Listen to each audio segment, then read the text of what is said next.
தமிழகத்தில் தற்போது மக்களுக்கு பார்த்தீங்கன்னா ஒரு அற்புதமான மகிழ்ச்சியான செய்தி வந்திருக்கு அப்படிங்கிறத நிச்சயமா நாம தெரிவிக்கலாம். தமிழகத்தில் பயிர்க்கடன் தள்ளுபடி அப்படிங்கிறது அனைவருக்கும் நிச்சயமா தெரிந்திருக்கும். ஆனா இந்த பயிர்க்கடன் தள்ளுபடி யாருக்கெல்லாம் கிடைக்கும், யாருக்கெல்லாம் கிடைக்காது அப்படிங்கிறத நாம இந்த வீடியோ மூலம் நிச்சயமா தெரிந்து கொள்ளலாம்.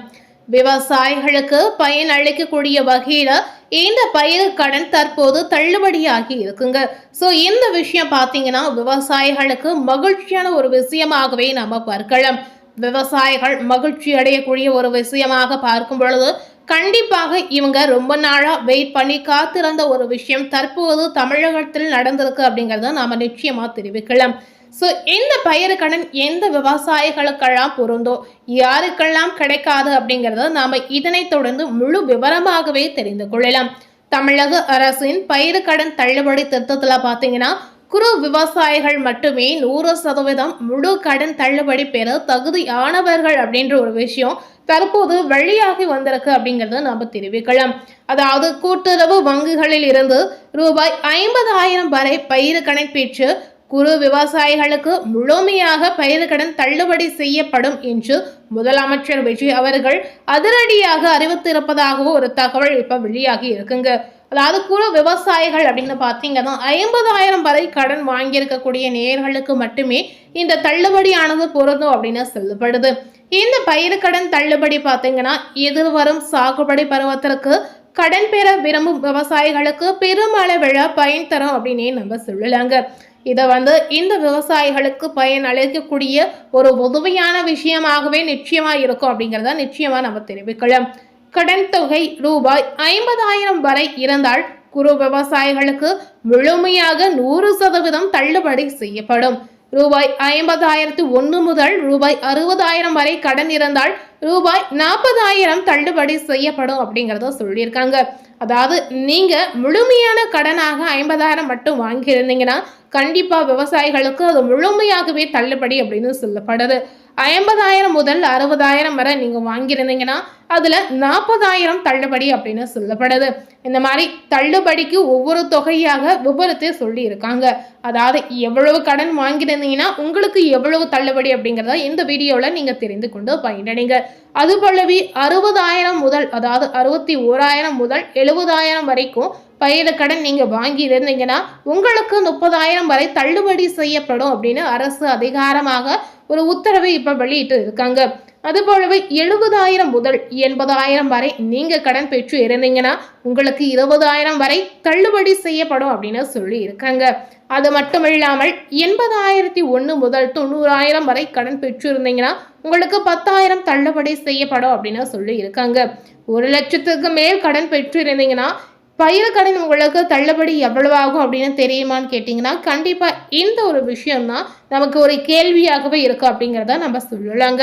அதாவது அதிகப்படியாக 90,001 முதல் 1,00,000 வரை கடன் பெற்று இருந்தீங்கன்னா உங்களுக்கு 5,000 மட்டுமே தள்ளுபடி செய்யப்படும் அப்படின்ற ஒரு அதிகாரப்பூர்வ அறிவிப்பு இப்ப வெளி வந்திருக்கு. நிறைய விவசாயிகள் பாத்தீங்கன்னா 1,00,000 வரை நிறைய கடன் வாங்கியிருப்பதாகவே ஒரு தகவல் தற்போது வைரலாகி இருக்கு அப்படிங்கிறத சொல்லலாங்க.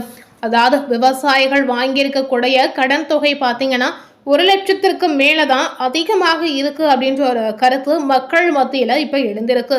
ஸோ மக்கள் கேட்கக்கூடிய ஒரு கேள்வி என்னவாக இருக்கு அப்படின்னு பார்த்தீங்கன்னா அப்ப மற்ற வங்கிகளில் அதாவது மற்ற வங்கிகளில் கடன் வாங்கியிருக்கக்கூடிய நேயர்களுக்கு தள்ளுபடி இருக்கா இல்லையான்னு கேட்டீங்கன்னா இல்லை அப்படின்னு நம்ம சொல்லலாம்.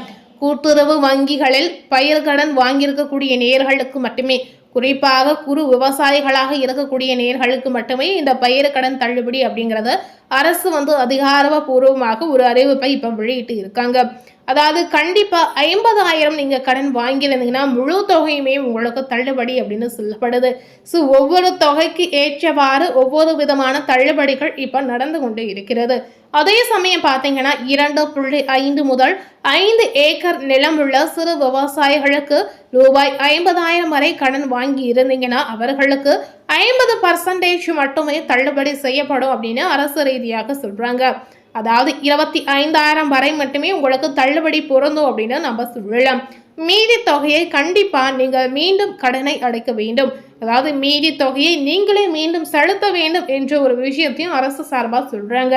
அதேபோல் 5 ஏக்கருக்கு அதிகமான நிலத்தை சொந்தமாக வைத்துள்ள பிற விவசாயிகளுக்கு பார்த்தீங்கன்னா கடன் தலா 5000 மட்டுமே தள்ளுபடி செய்யப்படும் என தெரிவிக்கப்பட்டு இருக்கிறது. ஸோ ஏக்கருக்கு ஏற்றவாறு கடன் தள்ளுபடி தற்போது செய்து கொண்டு வருகிறாங்க. ஒரு ஹெக்டருக்கு குறைவான நிலத்தில் விவசாயம், அதாவது குறு விவசாயிகள் செய்வோருக்கு 1லிருந்து 2 ஹெக்டருக்கு குறைவான நிலத்தில் விவசாயம் செய்யக்கூடிய நேயருக்கு இந்த தள்ளுபடி எதிர்வரும் சாகுபடி பருவத்தில் மீண்டும் கடன் பெற உதவியாக இருக்கும் அப்படின்ற ஒரு விஷயமும் இப்போ வெளிவந்திருக்கு.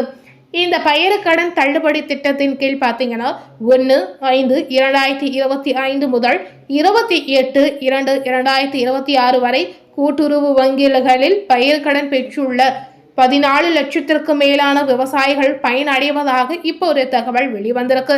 இதனால தமிழக அரசுக்கு ரூபாய் பார்த்தீங்கன்னா 2044 கோடி கூடுதல் செலவினம் ஏற்படும் எனவும் முதலமைச்சர் விஜய் அவர்கள் தெரிவித்து இருக்கிறார். ஆனால் இந்த கடன் தள்ளுபடி தொகையை வழங்குவதற்கான காலக்கெடுவையோ அல்லது இந்த திட்டத்தை செயல்படுத்துவதற்கான வழிமுறைகளையோ மாநில அரசு உடனடியாக தெளிவுபடுத்தவில்லை அப்படின்ற ஒரு தகவலும் தற்போது வெளிவந்திருக்கு. இதற்கிடையே இந்த அறிவிப்பு பார்த்தீங்கன்னா கூட்டுறவு வங்கிகளில் பயிர்க்கடன் வாங்கிய விவசாயிகளுக்கு மட்டுமே பொருந்தும் எனவும் அறிவிக்கப்பட்டுள்ளது. SBI, இந்தியன் வங்கி போன்ற பொதுத்துறை அல்லது தேசியமயமாக்கப்பட்ட அல்லது தனியார் வணிக வங்கிகளில் பயிர்க்கடன் பெற்ற விவசாயிகளுக்கு இந்த தள்ளுபடி சலுகை பொருந்தாது எனவும் கூறப்பட்டு இருக்கிறது. கூட்டுறவு பேங்க்ல மட்டும் நீங்க கடன் வாங்கியிருந்தீங்கன்னா இந்த சலுகை கண்டிப்பா உங்களுக்கு பொருந்துங்க. அதே போல் விவசாய நிலம் வைத்திருந்தாலும் பயிர்கடன் அல்லாமல் டிராக்டர் வாங்குவதற்கோ கிணறு வெட்டுவதற்கோ அல்லது இதர விவசாய உள்கட்டமைப்புகளுக்கோ கடன் பெற்றவர்களுக்கு இந்த தள்ளுபடி செல்லுபடி ஆகாது என சொல்லியிருக்காங்க. இந்த நிலையில ரிசர்வ் வங்கி வழிகாட்டுதலை பின்பற்றி நிதி சுமையை காரணம் காட்டி தமிழக முதலமைச்சரின் கடன் தள்ளுபடி அறிவிப்பு விவசாயிகளுக்கு ஏமாற்றம் அளிப்பதாகவும் உழவர்களுக்கு இது பயன் அளிக்காது என்பது தெரிவிக்கிறாங்க. இதை மறுபரிசீலனை செய்ய வேண்டும் என்று விவசாயிகள் சங்க தலைவர் BR பாண்டியன் அவர்கள் தெரிவித்து இருக்கிறார். தாவேக அரசின் தேர்தல் வாக்குறுதியாக சிறு குறு விவசாயிகளுக்கு 100%, பெரு விவசாயிகளுக்கு 50% கடன் தள்ளுபடி செய்யப்படும் என்ற அறிவிப்பை வெளியிட்டார். இதன் மீது நம்பிக்கை வைத்து விவசாயிகள் அவருக்கு வாக்களித்துள்ளனர். திராவிட முன்னேற்ற கழகம் தனது தேர்தல் அறிக்கையில கடன் தள்ளுபடி அறிவிப்பை மத்திய அரசு தடுத்து விட்டதால் எங்களால் அறிவிக்க இயலாது என்று கைவிறுத்ததால் திமுகவுக்கு எதிராக தாவேகாவுக்கு ஆதரவாக விவசாயிகள் வாக்களித்து இருந்தனர். ஆனால் நிதி சுமையை காரணம் காட்டி விவசாயிகளுக்கு பயன் அளிக்காத கடன் தள்ளுபடி அறிவிப்பை வெளியிட்டு இருக்கிறது. இது விவசாயிகளுக்கு பெரும் ஏமாற்றத்தை அளித்ததாக கண்டிப்பா விவசாயிகள் மத்தியில ஒரு கேள்வி எழுந்திருக்கு அப்படிங்கிறது நிச்சயமா நம்ம சொல்லலாம். இந்த கடன் தள்ளுபடி திட்டமானது மக்களுக்கு பொருந்தாத ஒரு திட்டமாக கண்டிப்பா இருக்கிறது. இது பெரும் வருத்தத்தை ஏற்படுத்தக்கூடிய ஒரு திட்டமாகவும் கண்டிப்பா இருக்கிறது. ஸோ மேலும் இது போல புதிய நியூ அப்டேட்டான விஷயத்தை தெரிந்து கொள்ளணும் அப்படின்னு நினைத்தீங்கன்னா மறக்காம நம்ம சேனலை சப்ஸ்கிரைப் பண்ணி பக்கத்தில் இருக்கக்கூடிய பெல் பட்டனையும் பிரஸ் பண்ணிடுங்க. தேங்க்யூ.